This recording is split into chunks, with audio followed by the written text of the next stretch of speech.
السلام علیکم سامعین، 20 شعبان المعظم اور 9 فروری ہے۔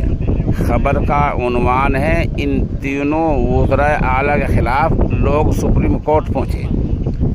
سپریم کورٹ میں سرکردہ سماجی کارکن اور دہلی کے سابق نائب گورنر نجیب جنگ سمیت 1 درجن سے زیادہ کارکنان سپریم کورٹ پہنچے ہیں۔ انہوں نے کہا کہ آسام کے وزیر اعلیٰ ہیمنت بسوا، یو پی کے وزیر اعلیٰ یوگی آدتیہ ناتھ اور اتراکھنڈ کے وزیر اعلیٰ پشکر، یہ ایسے لوگ ہیں تینوں جو مسلمانوں کے خلاف بیان دیتے رہتے ہیں۔ کوئی نکٹ ملا کہتا ہے، کوئی باڑ جہاد کہتا ہے، کوئی میاں کے الفاظ سے پکارتا ہے۔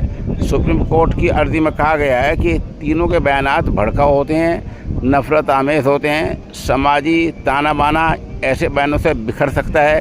اس لیے ان تینوں وزرائے اعلیٰ اور جو اور بی جے پی کے ایسے لوگ ہیں ان کو ایسے بیان دینے سے روکا جائے۔